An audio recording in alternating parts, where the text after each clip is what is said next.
Hi everyone, welcome back to Jamal's Tube. In today's episode, I'll be covering CO2. CO2 is probably one of the reasons why I continued this habit of keep on buying fish tanks. I'll be covering on the definition of CO2, the uses, the importance of it, the system components that will be coming along with your addition of CO2, how to set up a CO2 system, and some maintenance tips.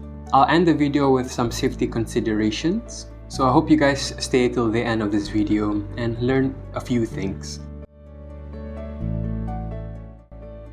Why would I recommend the usage of CO2? Well, 3 points. The first point is it promotes healthy and rapid plant growth. The second point is it helps plants outcompete algae by providing essential carbon. Number 3, it definitely enables lush aquascapes and vibrant greenery. There are many different types of carbon dioxide systems and different canister sizes as well.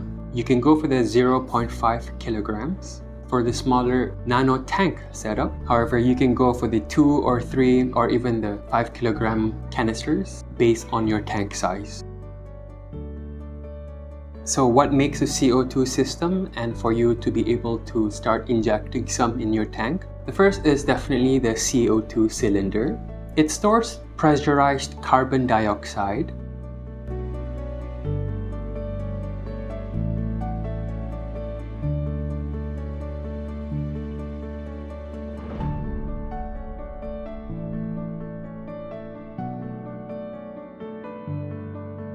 Number 2 is the regulator. The regulator is what controls the gas flow from the canister.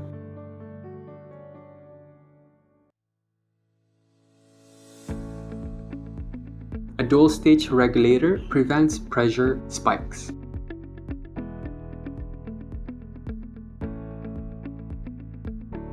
Number 3 is the needle valve. This will indicate the precise adjustments of the CO2 levels in your tank.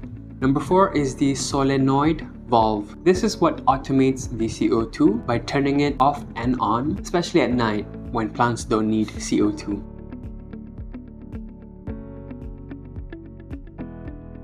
Bubble counter. This visually measures the CO2 flow rate or bubbles per second.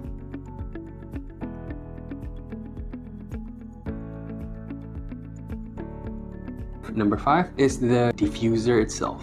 Diffusers are what breaks the CO2 into tiny bubbles for efficient absorption in water. They are ceramic disc diffusers, inline diffusers, or reactors can work well.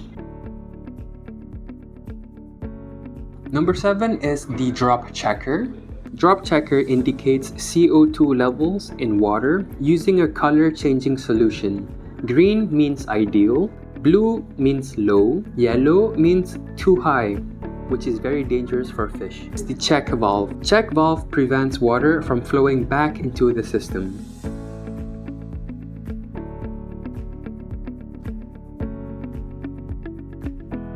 Number 9, tubing. CO2 resistant tubing ensures no gas escapes. Make sure to go for the silicone ones. I forgot the name, but this is the property of the tubing that you need. And this will ensure better CO2 diffusion compared to the rubber silicone ones that you use for your air tubings.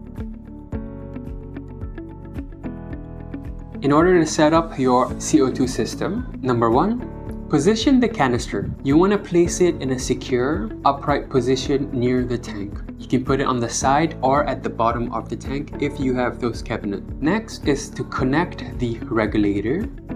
Attach it to the cylinder tightly using a wrench. Number 3, install accessories. Connect the bubble counter, check valve, and diffuser using CO2 tubing. Number 4, place the diffuser in the tank. Ideally near a flow area for even CO2 distribution. My recommendation is if you're going to be using the diffusers, you need to soak it up for at least a day. Number 5 is to calibrate the flow. Start with 1 bubble per second for a small tank and adjust gradually. Number 6 is to monitor the drop checker.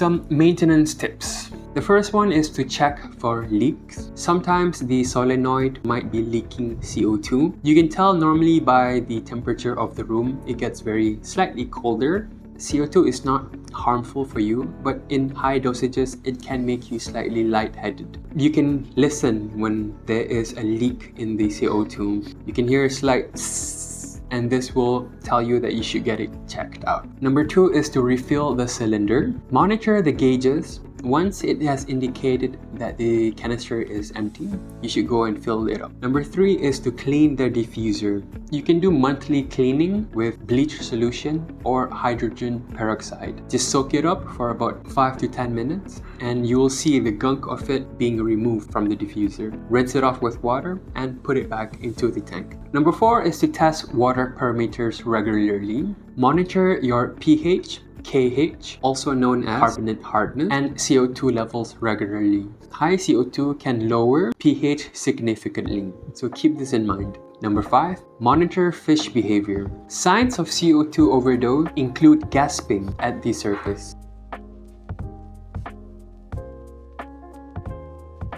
Lastly, the safety considerations. Avoid over-injecting CO2 to prevent fish suffocation. Use a timer to sync CO2 with aquarium lights. I recommend to turn on your CO2 1 hour before you turn on your lights and 1 hour before you turn off your light. Follow the same timing as your lighting. Ensure adequate water levels to maintain oxygen levels at night. You need to top up your tank water often if you're going to be using a Lily flow pipe. When the water decreases, then the CO2 distribution will not be working as properly with the tank water being covered till the top. There's a different type of CO2 system, do-it-yourself types, where you create your CO2 carbon dioxide reaction. From what I have understood, I didn't proceed with this types because 1, I found it a bit of a hassle to keep topping it up. It does its job, and depending on how much you use your CO2, then you might have to refill the canister often. However, if you want reliability, I would advise you to get the CO2 system canisters as well. I have a few canisters at home. I started off with the biggest one and then eventually down the line I managed to get the cheaper, smaller ones. There's a shop nearby that actually does do CO2 refill and it's quite cheap compared to the aquarium shops that do refill. If you do have the canisters, try to look for the one near your neighborhood. There are shops that just refill CO2 levels.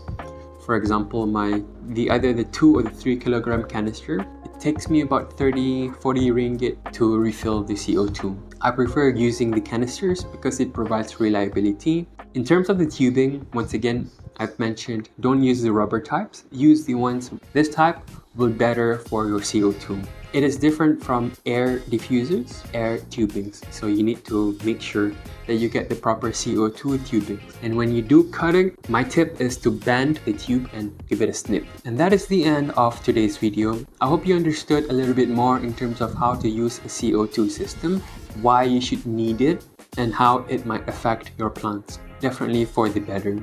If you guys enjoy this kind of content, don't forget to subscribe, hit the thumbs up button to show me you liked this video. Comment down below if there's any comments or any questions you have for me. I would gladly address it. I'll catch you guys in the next one. Peace out.